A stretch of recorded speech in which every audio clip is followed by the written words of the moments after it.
Oke, baik. Selamat malam, Bapak Ibu, mahasiswa Universitas Terbuka. Khususnya di sini untuk mata kuliah pemrograman berbasis website.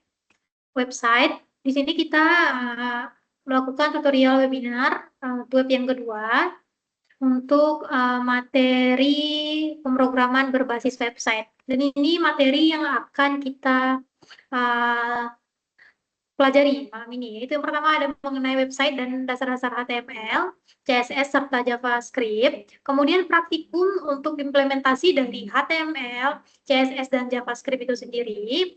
Dan selanjutnya itu pengenalan Vue.js dan data binding pada Vue.js. Oke, selanjutnya yaitu website dan dasar-dasar HTML, CSS, dan JavaScript.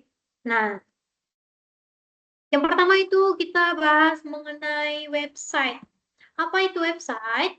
Website merupakan sebuah situs web uh, yang mana merupakan sekumpulan halaman web yang saling terhubung dan dapat diakses secara online oleh perorangan, perusahaan, institusi pendidikan, pemerintahan, dan organisasi, Bapak Ibu. Selanjutnya yaitu manfaat dari website itu sendiri. Nah, manfaat dari website itu sendiri, website ini memiliki manfaat sebagai sumber informasi, sarana promosi, tampil profesional, meningkatkan bisnis, serta sarana untuk menuangkan ide. Nah, yang pertama itu sumber informasi, yaitu seperti apa? Menyampaikan informasi dengan cepat melalui internet. Contohnya, Bapak Ibu, website berita. Nah, itu menyampaikan informasi dengan cepat dan akurat. Kemudian sarana promosi digunakan mempromosikan produk atau jasa. Contohnya nih, toko online atau website bisnis. Tampil profesional, membuat bisnis atau instansi lebih terpercaya. Nah, contohnya seperti kantor resmi di internet, website perusahaan. Meningkatkan bisnis, membantu memperluas pasar dan penjualan. Seperti toko yang buka 24 jam. Contohnya itu e-commerce. Nah, apa e-commerce-nya? Contohnya seperti ada Tokopedia, ada Shopee. Kemudian sarana menuangkan ide, tempat berbagi ide dan kreativitas, seperti buku harian digital. Contohnya nih Bapak Ibu, blog pribadi dan portofolio. Oke, selanjutnya istilah-istilah website. Nah, istilah-istilah website ini terdiri dari beberapa istilah. Ada web browser, yang mana web browser ini aplikasi untuk membuka website. Analoginya atau contohnya seperti kendaraan menuju internet, seperti Google Chrome, Mozilla Firefox, www atau www, itu merupakan kumpulan halaman website di internet, yaitu perpustakaan digital dunia. URL, alamat lengkap web, website, web address, alamat website yang diketik di browser. Jadi, saat kita ingin mencari suatu alamat website, itu menggunakan browser. Nah, browser apa yang kita gunakan? Bisa menggunakan Google Chrome dan menggunakan browser-browser lainnya. Dan selanjutnya yaitu contohnya saat kita ingin membuka Google, kita ketikkan ini di Google Chrome-nya, di address bar-nya www.google.com. Kemudian web page, satu halaman website, yaitu halaman dalam buku. Home page, halaman utama website, pintu depan rumah. Landing page, halaman khusus promosi, poster promosi digital. Hyperlink, tautan antar halaman, itu jalan penghubungnya.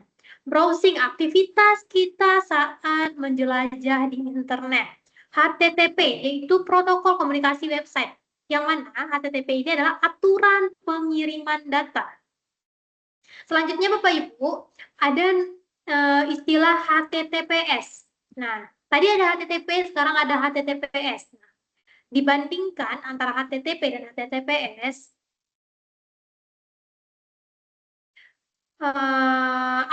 untuk HTTP yang lebih aman? FTP. FTP, protokol transfer file. DNS, mengubah nama website menjadi IP. IP address, alamat unik perangkat internet. Web hosting, tempat menyimpan website agar website tersebut bisa di-upload. Kemudian, web server, komputer yang menjalankan website. Upload, mengirimkan file ke internet. Download, kita mengunduh atau mengambil file dari internet. Cloud, cloud adalah menyimpan penyimpanan berbasis internet atau penyimpanan berbasis komputasi awan. Web programming, proses membuat website. Selanjutnya yaitu web application, aplikasi berbasis web. Contohnya ada Gmail, HTML, bahasa struktur website. Nah, jadi ini tag-nya, kerangkanya. CSS, yaitu bahasa desain website. JavaScript, bahasa interaktif dari website. Client-side scripting, script berjalan di browser pengguna. Server-side scripting, script berjalan di server. Search engine, mesin pencari di internet. SEO, teknik optimasi website di mesin pencari. Selanjutnya, tampilan address bar dan web tag. Nah, jadi saat kita membuat sebuah website, itu kan kita ketikkan kodenya di text editor. Dan pilihan text editor itu beragam. Bisa menggunakan Notepad++, bisa menggunakan Sublime Text, bisa menggunakan Visual Studio Code, dan untuk kode yang kita ketikkan tersebut, kemudian selanjutnya kita panggil nih folder atau file yang kita buat tersebut. Nah, agar bisa dia tampil sebagai program web dalam bentuk website. Caranya bagaimana? Nah, caranya kita ketikkan di address bar di browser. Jadi kita menggunakan browser untuk pemrograman berbasis website ini. Jadi kita ketikkan di browser itu untuk addressnya. Di sini apa nama filenya yang kita buat? Di sini misalnya di sini nama filenya index.html, file yang telah kita buat sebelumnya. Jadi untuk bisa memanggilnya kita tulis, kita ketikkan di sini index.html. Kemudian sesudah diketikkan, kita enter, maka web page ini akan menampilkan konten dari web yang kita buat. Apa kontennya? Tergantung sesuai dengan konten yang telah kita ketikkan, kode yang telah kita buat di pemrograman tersebut.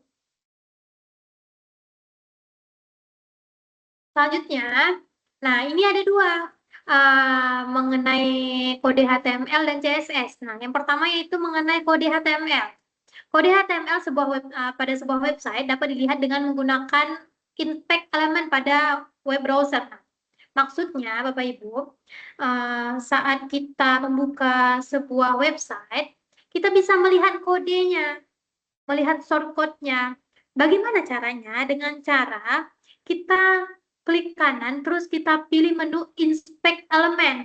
Nah, maka akan tampil kodenya nanti. Kemudian selanjutnya, di sini dapat dilihat ada dua tampilan. Yang pertama yaitu ini dengan CSS dan tanpa CSS. Nah, dengan CSS tampilan website menjadi lebih menarik. Nah, jadi kode program yang dituliskan dengan HTML saja, itu dia polosan, Bapak Ibu. Belum dihias. Dengan CSS, itu sudah didesain sedemikian rupa, seperti ini. Ada warnanya, rata tengahnya. Nah, untuk penjelasan lebih detail mengenai CSS, itu saya jelaskan nanti. Ini pengantar saja. Nah, ini dasar-dasar dari HTML. Tadi kita sudah jelaskan, sudah bahas sedikit mengenai HTML, CSS. Nah, ini untuk penjelasan detailnya, Bapak Ibu. Dasar-dasar dari HTML. Apa itu HTML? HTML Hypertext Markup Language atau HTML adalah bahasa markup yang digunakan untuk membuat dan mengatur struktur halaman web. HTML ini berfungsi untuk mengatur tata letak dan isi website seperti teks, gambar, tabel, link, video, dan formulir, Bapak Ibu. kemudian menjadi dasar utama dalam pembuatan sebuah website. Dan HTML ini bekerja bersama dengan CSS dan JavaScript. Jadi saling bekerja sama untuk menghasilkan website yang menarik dan interaktif. Suatu website yang user friendly untuk penggunanya. Selanjutnya yaitu sejarah dari HTML itu sendiri. Nah, HTML ini memiliki sejarah perkembangan yang panjang. Dalam beberapa tahun perkembangannya, HTML berubah dari bahasa sederhana berbasis teks menjadi sistem markup yang lebih kompleks dan modern untuk membangun website. Kemudian, HTML ditemukan oleh Tim Berners-Lee, seorang ilmuwan komputer yang juga dikenal sebagai pencipta World Wide Web atau Triple W. Kemudian, untuk sejarahnya dimulai pada tahun 1991, diskusi awal HTML melalui internet untuk perkembangan HTML-nya. Selanjutnya yaitu 1992, HTML berhasil dibuat. 1993, HTML1 dirilis. 1994, konferensi HTML pertama. 1995 HTML2 diluncurkan. Jadi dia selalu upgrade Bapak Ibu. 1997 HTML 3.2 dan HTML4 diluncurkan. Jadi sesudah HTML pertama, ada HTML kedua, ada HTML 3.2, dan HTML4. Jadi selalu ada perbaikan. Selanjutnya itu 1998 XML diluncurkan. 2000, tahun 2000 itu XHTML diluncurkan. Dan pada tahun 2014 HTML5 diluncurkan. Nah, itu untuk sejarah dari HTML. Nah, apa saja bagian-bagian pada dokumen HTML? Untuk dokumen HTML ini, bagian-bagiannya terdiri dari beberapa bagian. Yang pertama itu ada elemen. Elemen adalah bagian utama yang menyusun halaman web, seperti isi web. Yaitu ada teks, gambar, tombol, tabel, video, yang disebut sebagai elemen HTML.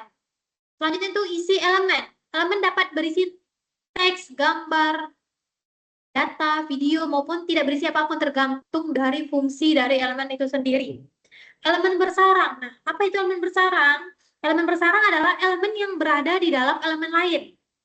Nih, contohnya Bapak Ibu. Seperti kotak kecil dalam kotak besar. Contoh, di sini ada elemen P atau paragraf. Jadi dalam elemen P ada elemen lain, B, teks. Jadi, paragraf tersebut dia bold. Dia B itu bold atau tebal. Jadi, sebuah paragraf yang tebal. Nah, di sini bersarang. Suatu elemen berada di elemen lain. Selanjutnya itu elemen kosong. Apa itu elemen kosong? Elemen kosong adalah elemen yang tidak memiliki isi dan biasanya digunakan untuk fungsi tertentu. Contoh Bapak Ibu, BR untuk pindah baris dan HR untuk garis horizontal.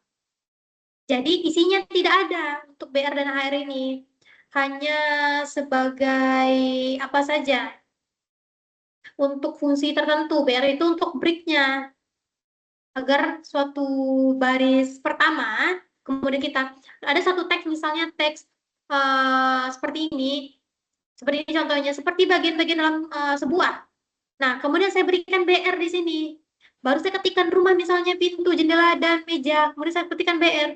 Jadi agar dia ada jaraknya. Agar dia untuk kalimat kedua ini dia enter ke bawah, tidak lanjut ke samping. Jadi itu fungsinya. Selanjutnya yaitu tag. Tag adalah tanda yang digunakan untuk membuat dan menentukan jenis elemen. Tag pembuka, tag penutup. Nah, tag pembuka adalah tag yang digunakan untuk memulai sebuah elemen HTML. Dan penutup untuk menutup sebuah elemen HTML yang telah kita buka sebelumnya. Jadi ada pembuka dan penutup. Contohnya seperti ini. H1, dan untuk pembuka itu tidak ada garis miringnya. Tapi untuk penutup ada garis miringnya. Contohnya seperti paragraf ini. Ada pembuka dan penutup, dan di bagian penutup ada menggunakan garis miring. Selanjutnya yaitu pasangan tag. Nah, memiliki pasangan pembuka dan penutup. Nah, ini dia. Jadi ini juga berpasangan, tapi di sini kita menjelaskan pembuka dan penutup, makanya dipisah. Tapi ini tetap berpasangan, sama seperti P ini. P ini berpasangan dengan pembuka dan penutupnya. H ini juga berpasangan. Selanjutnya yaitu atribut. Atribut adalah informasi tambahan pada teks HTML untuk mengatur fungsi atau tampilan elemen. Nama atribut menunjukkan jenis informasi tambahan yang digunakan. Nilai atribut yaitu isi dari atribut yang menentukan pengaturan tertentu. Format atribut ditulis di dalam teks pembuka dengan nama dan nilai. Contohnya seperti ini, format atributnya. Ada namanya dan ada nilainya. Ini namanya nih Google namanya, tapi nilainya langsung ke link Google itu sendiri. Seperti itu Bapak Ibu. Selanjutnya itu bagian-bagian pada dokumen HTML. Nah, di sini. Ini elemennya, ini pembukanya, ini penutupnya, ini kontennya. Ini elemen pembuka, penutup, konten, dan ini atributnya. Elemen pembuka, penutup, dan ini atribut 1, atribut 2, dan kontennya. Seperti itu Bapak Ibu. Selanjutnya yaitu untuk struktur HTML. Strukturnya itu terdiri dari, yang pertama ada doc type HTML. Menentukan jenis dokumen HTML. Head, tempat informasi website. Meta, informasi tambahan tentang website. Titel, judul website pada browser. Body, isi utama halaman web itu sendiri. Sorry.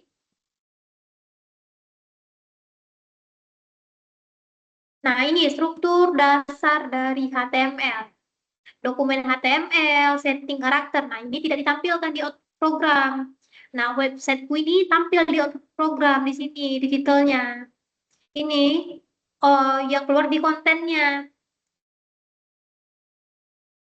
Itu Bapak Ibu. Selanjutnya itu elemen-elemen HTML. Nah, sesuai yang telah dijelaskan sebelumnya mengenai B itu bold. Nah, di sini ada B, ada strong, membuat teks tebal. I, membuat teks miring. U, garis bawah, underline.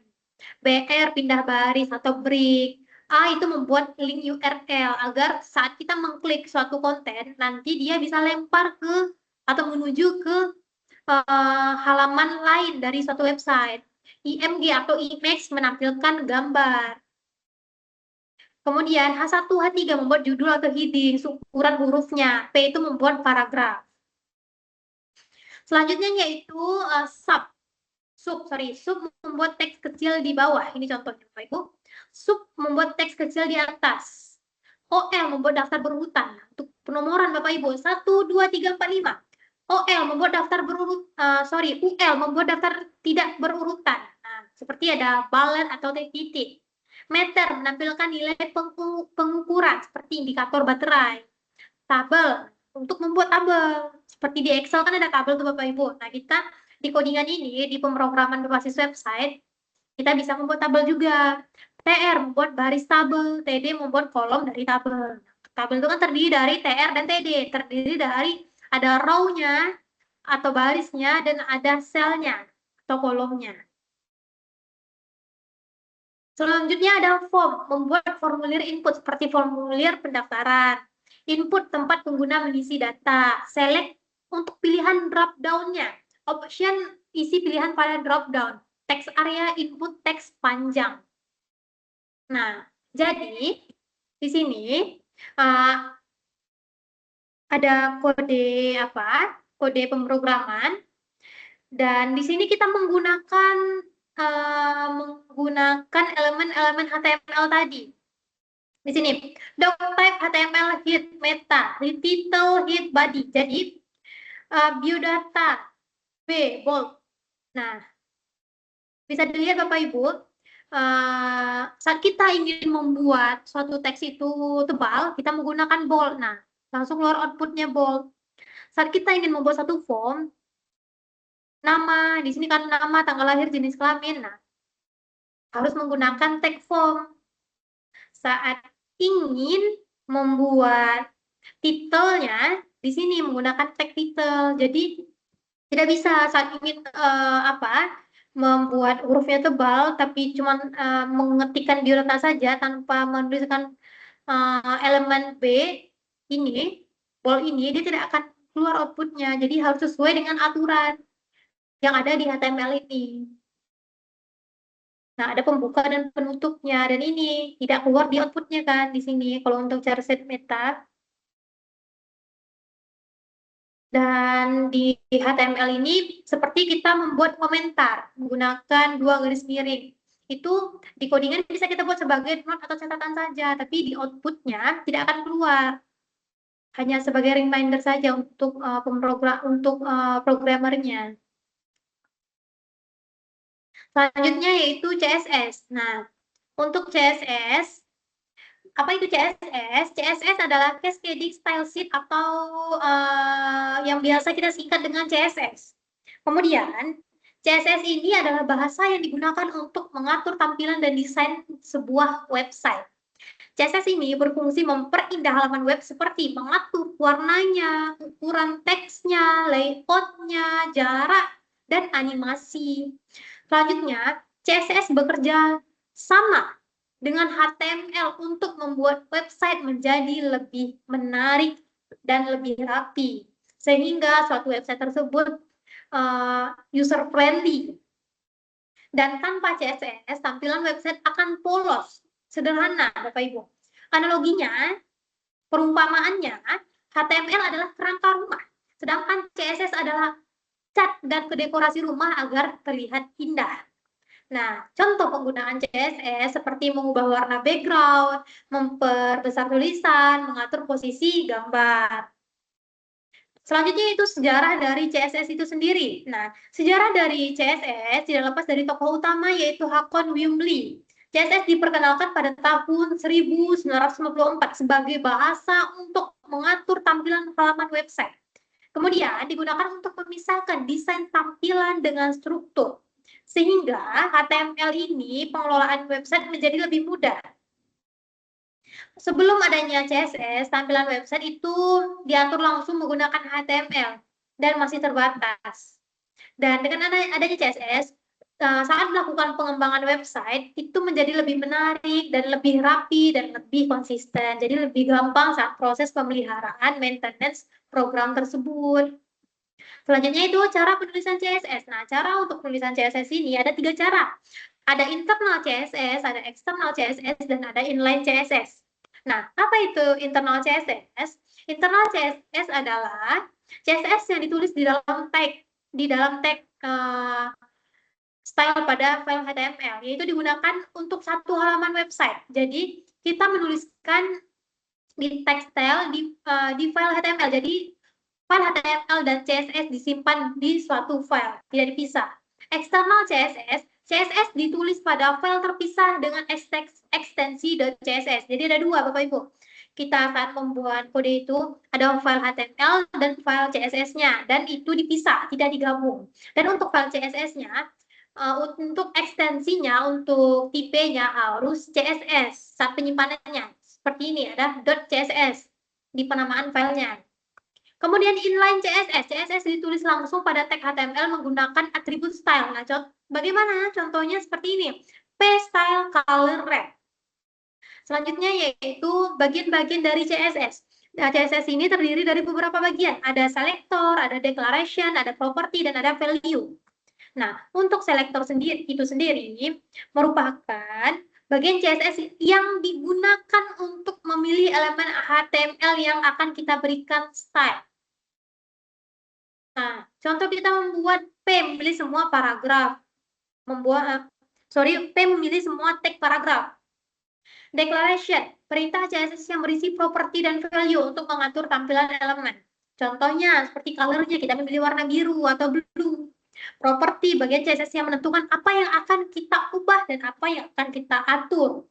Seperti di sini, color, font size, background, warnanya, ukuran hurufnya, latar belakangnya. Value, nilai dari properti yang menentukan hasil tampilannya.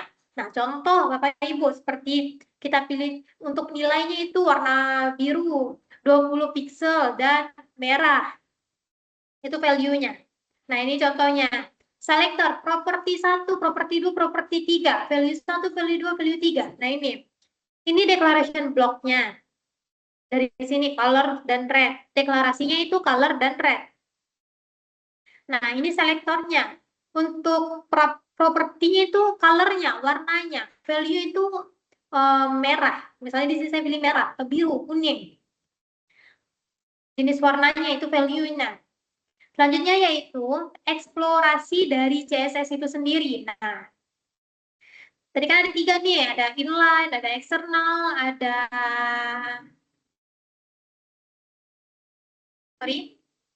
internal.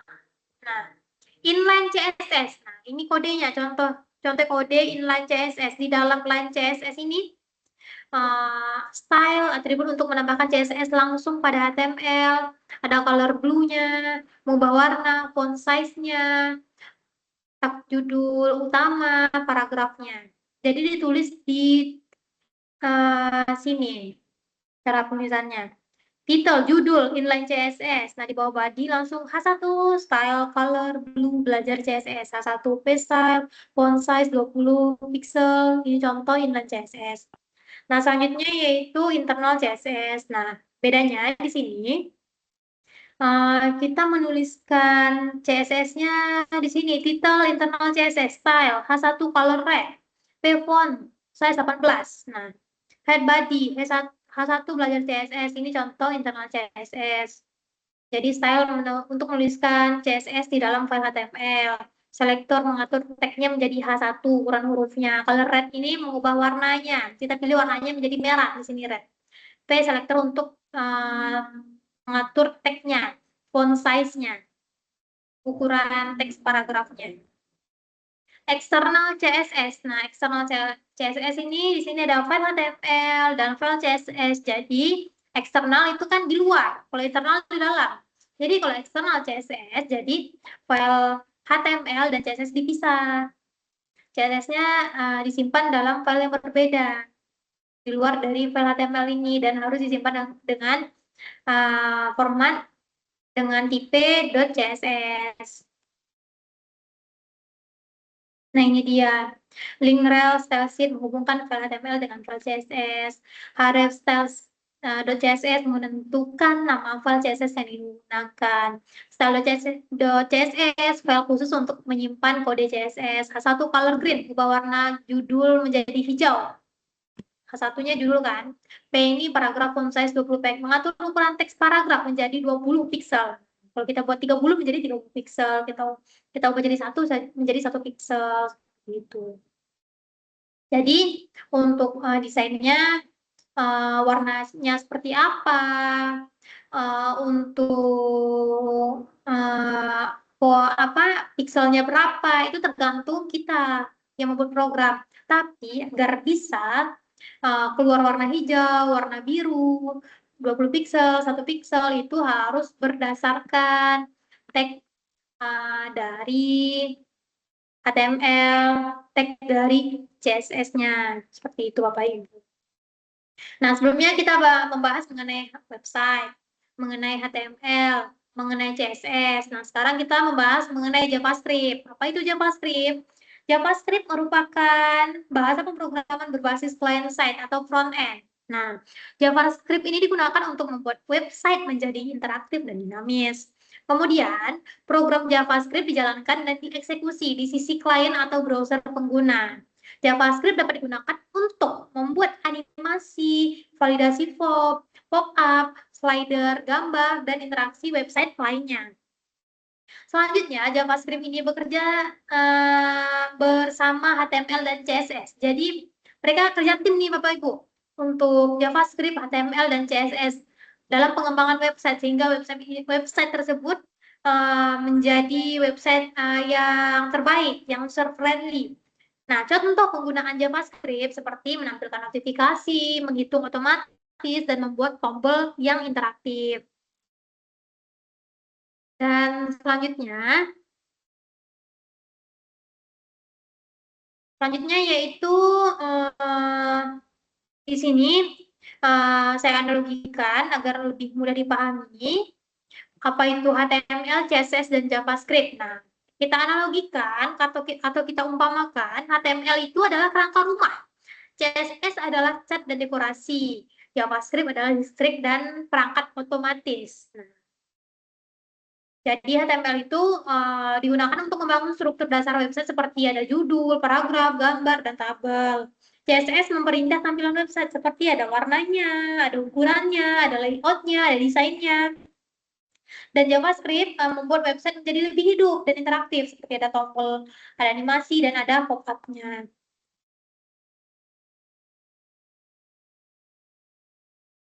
Selanjutnya itu sejarah dari JavaScript. Nah, sejarah dari JavaScript diciptakan pada tahun 1955. Dan JavaScript itu dibuat oleh Brendan Eich, seorang programmer berkebangsaan Amerika. Dan awal dikembangkan untuk membuat halaman website menjadi lebih interaktif. Kemudian, merupakan bahasa pemrograman yang pertama kali digunakan pada browser Netscape Navigator, yang saat ini JavaScript menjadi salah satu bahasa pemrograman utama dalam pengembangan website modern. Kemudian selanjutnya yaitu cara penulisan JavaScript. Nah, untuk penulisan JavaScript ini sama seperti CSS tadi, ada internal, ada eksternal, dan ada inline. Nah, bagaimana untuk internal JavaScript? Untuk internal JavaScript itu untuk kode JavaScript ditulis di dalam file HTML yang menggunakan text script. Nah, ini contohnya script alert hello script. Ada pembuka dan penutup di sini. Eksternal JavaScript. Kode JavaScript ditulis pada file terpisah dengan ekstensi .js. Nah, harus disimpan dengan ekstensi .js. Sama seperti CSS tadi Bapak Ibu. Untuk CSS tadi harus disimpan dengan .css. Kalau JavaScript disimpan dengan ekstensi .js. Ini contohnya script src script.js. Ada tag pembuka dan tag penutup di sini.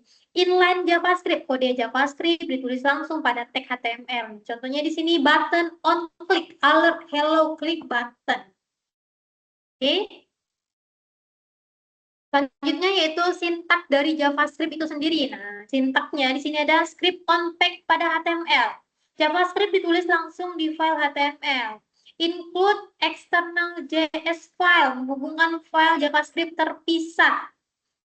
Function, kumpulan kode untuk tugas tertentu, misalnya function hello, DOM element atau edit, mengubah isi atau tampil elemen HTML. Dokumen get element by ID, jadi memanggil ID-nya. Output, menampilkan hasil ke layar, console.log atau alert. Comment, catatan dalam kode program. Komentar, nah ini sesuai yang saya jelaskan sebelumnya tadi. Komentar ini hanya sebagai reminder saja atau sebagai pengingat saja bagi programmernya di kode programnya. Tapi saat kita keluarkan outputnya, saat kita jalankan programnya, itu di outputnya tidak akan keluar komentar. Jadi komentar saat kita ingin membuat catatan nih, membuat note harus menggunakan garis miring, 2 garis miring. Jadi otomatis itu tidak akan keluar di output program, tapi sebagai pengingat saja. Selanjutnya variabel, tempat menyimpan data. Contohnya let nama Putri. Nah, menyimpan data, nama data Putri. Putri itu apa? Nama. Selanjutnya yaitu sintak JavaScript mengenai data type. Nah, jenis data dalam JavaScript. Contoh seperti string, untuk text number, untuk angka, dan data boolean. Objek, kumpulan data dalam satu variabel. Misalnya di sini, kumpulan data dalam satu variabel. Nah, ada nama Andi, umur 20. Jadi lebih dari satu data. String, data berupa teks, belajar JS. Nah, berupa teks. Array, kumpulan data dalam satu variabel, A, B, C. Operator, simbol untuk operasi data. Babataku, aritmetik, operasi perhitungan matematika. Operator tambah kurang sama dengan aritmetik tambah. Babataku, bitwise operator berbasis bit biner. Comparison, bandingkan, mengkomparasi dua nilai. Besar sama, kecil sama. Oke, for loop. Nah, ini perulangan. For loop, perulangan dengan jumlah tertentu. While loop, perulangan selama kondisinya benar. Jadi, harus sesuai dengan ketentuan. Jika kondisinya benar, baru bisa dilakukan perulangan. Do while loop, perulangan dijalankan minimal sekali. Break itu untuk menghentikan perulangan. Continue, melewati satu proses perulangan. Nah, selanjutnya itu sintaks JavaScript untuk operatornya. Di sini ada bataku, ada tambah, ada kurang, kali, pangkat, bagi, persentase, increment, decrement, sama dengan, sama persis, tidak sama dengan, tidak sama persis, lebih dari, kurang dari, lebih atau sama dengan, kurang atau sama dengan. Jadi ini bisa kita gunakan sintaks ini saat membuat kode di JavaScript. Selanjutnya yaitu praktik unit 1, implementasi HTML, CSS, dan JavaScript. Nah, di sini setelah saya buat kode pemrograman, itu di sini ada doctype HTML, HTML head, title. Nah, titelnya judulnya, implementasi HTML, CSS, dan JavaScript. Nah, ini untuk kode CSS-nya. Untuk kode CSS-nya, style, body, font, family, Arial. H2, color blue, jadi warna untuk H2 itu warna biru. Tabel, nah, di sini ada tabelnya, border, collapse, width 50%, THTD untuk baris dan kolomnya, bordernya 1 pixel, solidnya black atau hitam, paddingnya 8 pixel. Style hit, jadi ada pembuka di sini untuk CSS-nya dan ada penutupnya. Style hit di sini ada juga pembuka penutupnya untuk HTML-nya. Nah, ini HTML.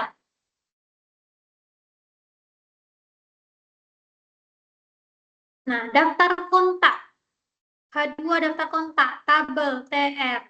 Nah, ini TH nomor, nama, nomor kontak, TR. Ada pembuka dan penutup. Ada pembuka dan penutup. Gitu juga dengan ini, TD, ada pembuka penutup, ada pembuka dan penutupnya. Dan jika satu saja ada yang salah, saat kita membuat ada pembukanya dan tidak kita sertakan penutupnya, itu pemrogramannya tidak akan bisa berjalan. Oke, pasti error jadinya. Tidak sesuai dengan yang ingin, sesuai dengan output yang ingin kita tampilkan nantinya. Nah, di sini button on click, pesan. Klik di sini button. Kemudian untuk JavaScript-nya, nah, function pesan alert, belajar HTML, CSS, dan JavaScript. Script, body, HTML.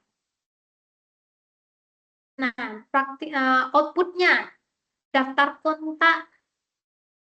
Di sini ada data tadi yang kita buat dalam tabel. Kemudian ada button di sini, klik di sini. Nah, saat kita klik button ini, dia akan muncul pop-up. Belajar halaman ini menyatakan belajar HTML, CSS, dan JavaScript.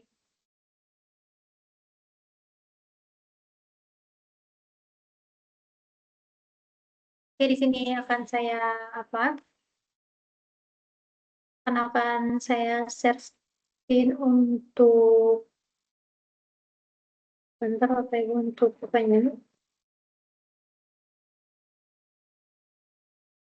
untuk kodenya.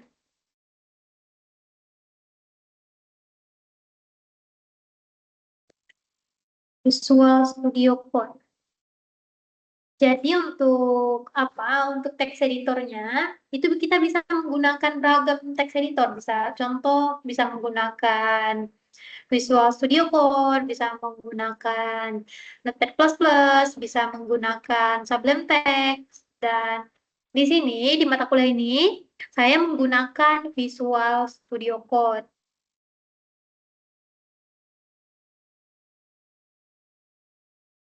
Oke, sebentar.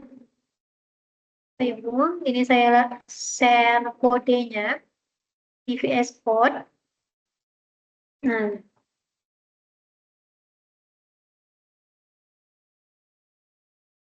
Oke, share screen.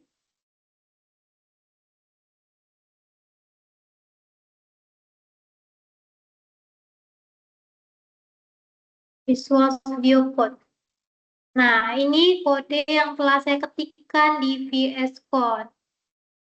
Di sini ada doctype, HTML, doctype HTML, ada pembuka dan penutupnya di sini nanti untuk HTML. Nah, di sini penutupnya di bawah. Kemudian selanjutnya itu ada titelnya di sini, CSS. Kemudian selanjutnya di sini ada, kemudian di sini H1, H2, sesuai dengan materi yang saya jelaskan di PPT tadi. Nah, kemudian kita runkan. Di sini saya jalankan.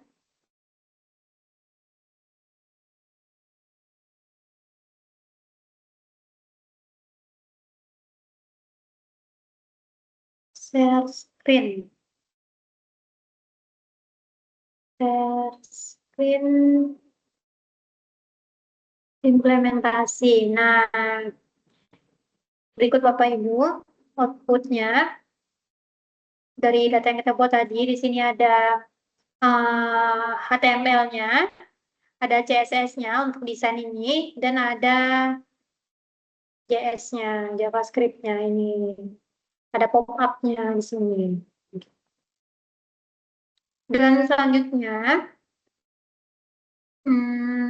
kita lanjut ke materinya.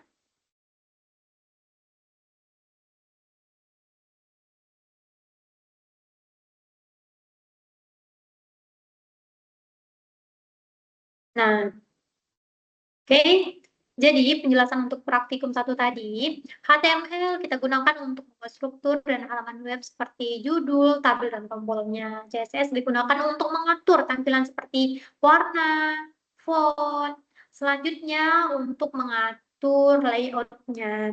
Dan JavaScript digunakan untuk membuat website ini menjadi lebih interaktif seperti ada pop-up saat kita mengklik tombolnya. Oke, selanjutnya yaitu pengenalan Vue.js. Apa itu Vue.js? Vue.js merupakan framework JavaScript progresif yang digunakan untuk membangun tampilan halaman web. Dan Vue.js ini berfokus pada bagian view, bagian view atau tampilan antar muka pengguna atau user interface-nya. Vue.js ini menggunakan pendekatan MVC. Apa itu MVC? MVC adalah model view controller dalam pengembangan aplikasi website. Dan Vue.js ini membantu pengembangan membuat website interaktif, dinamis, dan mudah dikelola. Dan Vue.js ini banyak digunakan untuk membuat single page application atau SPA dan aplikasi web modern lainnya. Selanjutnya, sejarah dari Vue.js ini yaitu merupakan proyek open source yang dibuat untuk pengembangan aplikasi web modern dan diciptakan oleh Evan You pada tahun 2014 dan dikembangkan untuk mempermudah pembuatan aplikasi website yang interaktif dan dinamis. Karena bersifat open source, sehingga digunakan, dipelajari, dan dikembangkan secara bebas oleh programmer di seluruh dunia, Bapak Ibu. Selanjutnya, nah, organisasi apa saja yang ada di file Vue.js ini? Seperti ada Vuemin.js, library Vue.js. Kemudian ada file Vuemin.js, file JavaScript versi minified. File index.html, halaman utama dari sebuah website. File app.js, file JavaScript utama. Nah, jadi berisi logikanya, kode logika Vue-nya. File.js, file style.css. File CSS digunakan untuk tampilan dan desain dari website itu sendiri. Organisasi file Vue.js. Nah, di sini ada banyak organisasinya, ada aset, komponen, router, storage, view, FView, main, .js, test. Ada di sini mengenai tooling config files, HTML entry point, dependency management, dan about the project-nya. Jadi ini README ini mengenai deskripsi dari project itu sendiri. Selanjutnya itu praktik Vue.js. Nah, untuk praktik ini, sebentar saya share screen kodenya. Sebentar saya buka kodenya dulu di Project Vue, di VS Code-nya.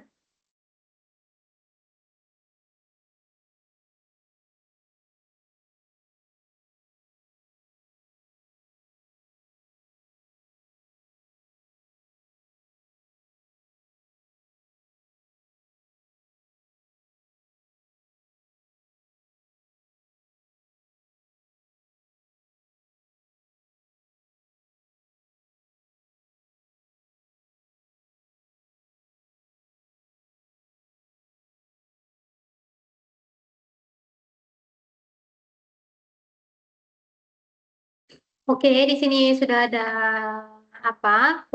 kodenya yang telah saya buka di Visual Studio Code. Ada 3 file, app.js, app.js, index.html, dan style.css. Nah, di sini untuk index.html-nya, judulnya belajar Vue.js. Nah, di sini kita menggunakan external CSS. Dipanggil di sini namanya style.css, nama filenya. Ini dia file yang kita panggil. Selanjutnya, deklaratif rendering. Nah, pesannya VTEX-nya ini untuk vHTML-nya, dan ini vIF-nya, show tag-nya, ini vShow-nya, dan ini untuk mengubah kondisinya, button klik toggle text, itu CDN-nya. Ini ada app.js-nya, memanggil app.js ini. Nah, selanjutnya kita lanjut ke app.js. Nah, di app.js ini ada var app new view data. Selamat datang. Teksnya belajar Vue.js, HTML-nya Vue.js Framework. Kemudian ada CSS-nya di sini, ada body-nya, H2-nya, dan button-nya. Nah, ini jenis hurufnya, tagline-nya, margin top-nya. Kemudian kita perankan, kita lihat output-nya. Di index.html kita buka. Nah, di index.html ini, sebentar saya share screen, Bapak Ibu. Nah, di sini sudah tampil outputnya. Selamat datang. Bisa tutup dulu. Selamat datang belajar Vue.js Framework. Google Text-nya ini muncul karena vIF aktif, ini muncul karena vShow aktif. Oke, selanjutnya yaitu kita lanjut ke PowerPoint-nya untuk lanjutan materi tadi.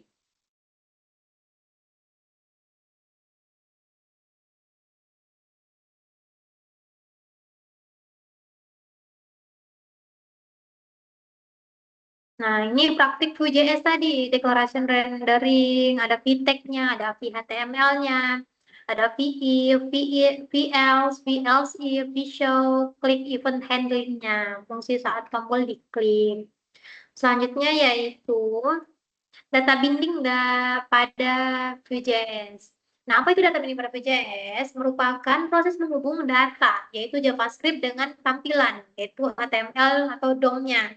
Vue.js membuat data dan tampilan menjadi terhubung secara otomatis atau reaktif dia.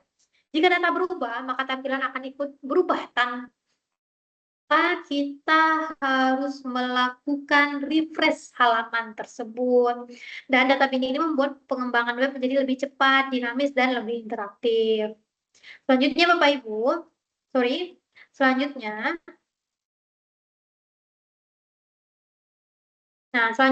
vBind. menghubungkan atribut HTML dengan data view, one way binding, vModal, menghubungkan data dengan input secara dua arah, two way binding. Vue memiliki beberapa cara untuk melakukan data binding. Nah, bagaimana caranya? Yaitu dengan vbind pada image, menghubungkan atribut src dengan gambar data view, vbind pada kelas, mengatur kelas CSS secara dinamis berdasarkan data view, vbind pada inline CSS, mengatur style CSS secara dinamis dari data view, vmodal, menghubungkan input dengan data view secara dua arah. Selanjutnya yaitu pendamping tugas. Nah, kita buka dulu soal untuk tugas satu kemarin. Sebentar Bapak Ibu, saya buka file soal tugasnya.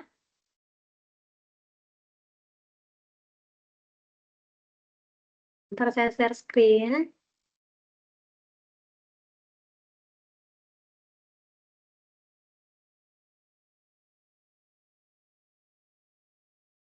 Nah, untuk tugas kemarin, soal tugas. Anda diminta untuk membuat aplikasi website sederhana untuk pemesanan bahan ajar di universitas terbuka yang dilakukan oleh UT daerah. Pada tugas ini, mahasiswa berfokus pada proses pada front end tanpa menggunakan back end terlebih dahulu. Sehingga data-data yang dihubungkan tidak dibaca melalui database, tetapi melalui JS file yang akan dilampirkan bersamaan dengan tugas praktik ini. Nah, buatlah 4 halaman website berikut. Ada 4, ada input, email password, ada tombol login, kemudian diminta ada pop-up-nya atau alert-nya yang berisi email passwordnya misalnya salah saat kita login, ada infonya. Terdapat tombol lupa password dan daftar yang muncul dalam bentuk pop-up, dalam bentuk model box atau pop-up. Selanjutnya, nah ini contoh untuk menu adminnya untuk kita login. Kemudian untuk dashboard, menu dashboard HTML, menu terdiri atas navigasi, tombol navigasi itu ada informasi bahan ajar, tracking pengiriman, laporan, monitoring proses DO bahan ajar, rekap bahan ajar, histori transaksi bahan ajar. Nah, kemudian ada greeting di sana berdasarkan waktu local time. Jadi ada greetingnya, ada ucapan selamatnya. Nah, contohnya selamat pagi, Pak. Selamat pagi, selamat siang, selamat sore. Kemudian selanjutnya ada dashboard menu, delivery ordernya, ada menu cari untuk trackingnya, dan ada informasi mengenai stok bahan ajarnya. Dan ini untuk struktur projectnya, indeks, dashboard, tracking, stok, CSS, modal style, JS, script, asetnya. Kemudian ini untuk presentasi poin-poin untuk penilaian tugasnya. Nah, sebelumnya di di LMS kita itu sudah ada image yang disediakan oleh UT dan sudah ada datanya. Dan ini soal yang saya bacakan tadi. Jadi kita langsung saja ke kode programnya.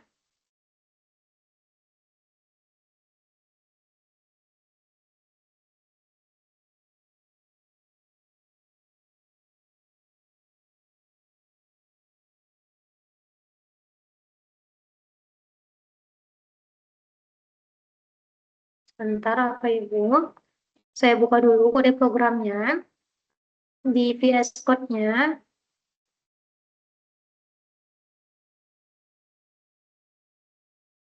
Kemudian di sini akan saya share screen.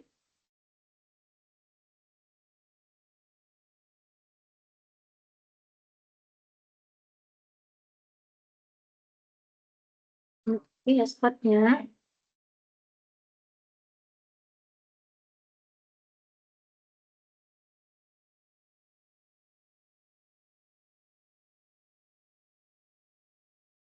Nah, di sini Untuk kode programnya, di sini ada asetnya, ada gambarnya, ada CSS-nya. Di sini kita menggunakan eksternal CSS sesuai dengan ketentuan soal tadi. Ada file JS-nya, dan ada file HTML-nya. Nah, ini untuk dashboard-nya. Ada greeting-nya di sini. Ini untuk dashboard-nya, dan di dashboard-nya itu harus ada logonya ya Bapak Ibu, untuk logo UT-nya. Ini untuk dashboard-nya. Ini untuk indeks HTML-nya. Nah, ini untuk memanggil di sini. Style sheet CSS style. Jadi kita memanggil file ini. Yang kita panggil harus sesuai. Jika salah saja satu huruf atau tidak sesuai, tidak menggunakan ekstensi .css, maka CSS-nya akan error. Tidak bisa terpanggil, Bapak Ibu. Nah, di sini kita menggunakan logo UT. Nih, kita panggil logo UT. Aset logo.png. Nah, di sini. Ini logo UT yang kita panggil di sini. Nah, ini kodenya untuk indeksnya.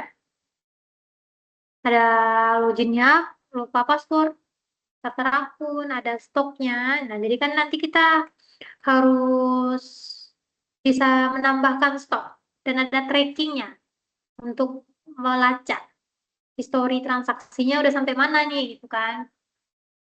Kemudian JS-nya di sini, ada akun di sini. Ini file JS-nya. Oke, kemudian ada script JS-nya di sini. Nah, function handle login-nya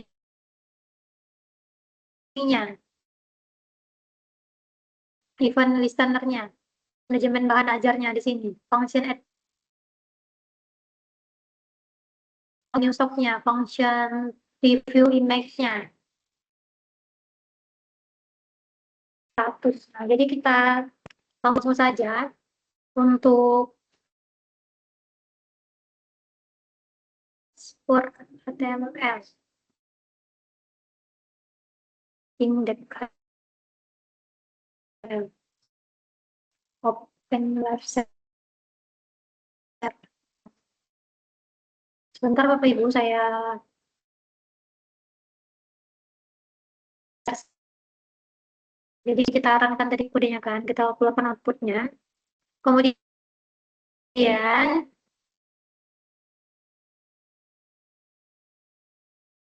akan sesuai dengan instruksi tugas. Nah, kemudian kita login ke akunnya. Misalnya di sini, saya buat akunnya yang tidak sesuai. Sorry, sebentar.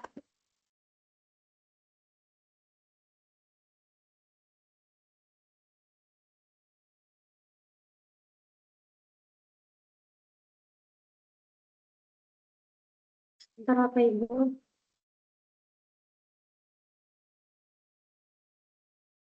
Di sini saya buat, dan saya login menggunakan akun yang salah, saat masuk, langsung ada pop-up-nya.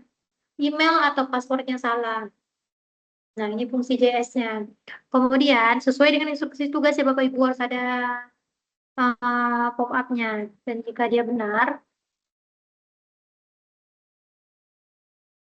ini jika masih salah, dia akan terus seperti itu.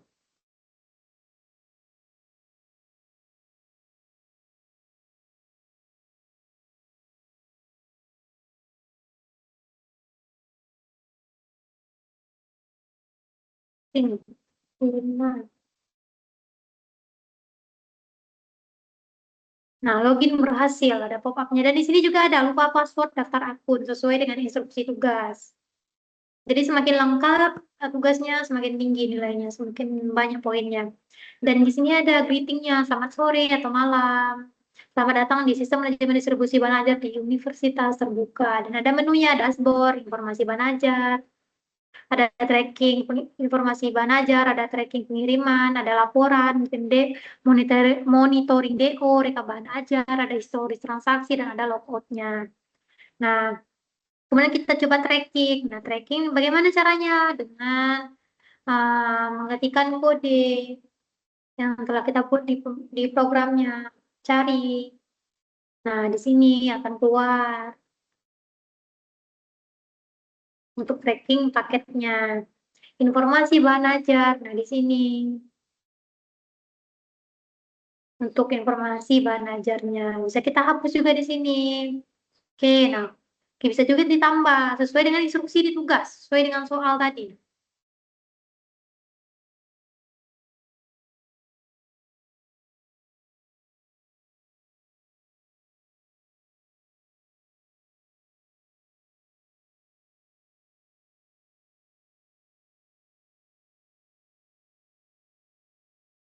Ini kepemimpinan.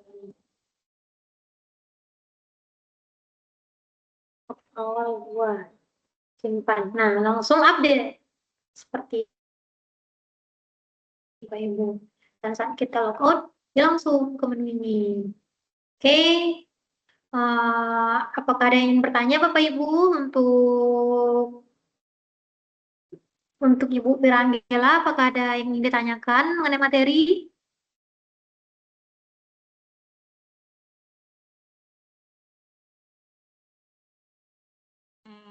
Sejauh ini terima kasih karena sudah menyampaikan materi dengan sehingga saya bisa dapat memahaminya, Ibu. Sejauh ini saya belum ada pertanyaan, soalnya saya juga belum, mohon maaf sebelumnya saya juga belum sempat ngecek tugasnya, Bu, karena kesibukan saya juga. Tapi nanti kalau misalnya saya ada pertanyaan, mungkin apakah Ibu berkenan kalau saya chat Ibu lewat e-learning gitu? Boleh, nanti bisa chat di e-learning-nya Ibu. Ya baik. Nanti chat saja, oke. Sekian web kita pada malam hari ini. Sampai jumpa di web selanjutnya, web ketiga. Kurang lebihnya saya mohon maaf. Selamat malam dan tetap semangat. Saya akhiri untuk webnya. Terima Ya, kasih, makasih, Bu. Ibu. Ya, Makasih, terima Ibu. kasih, Bu. Salam Ya. berangkat.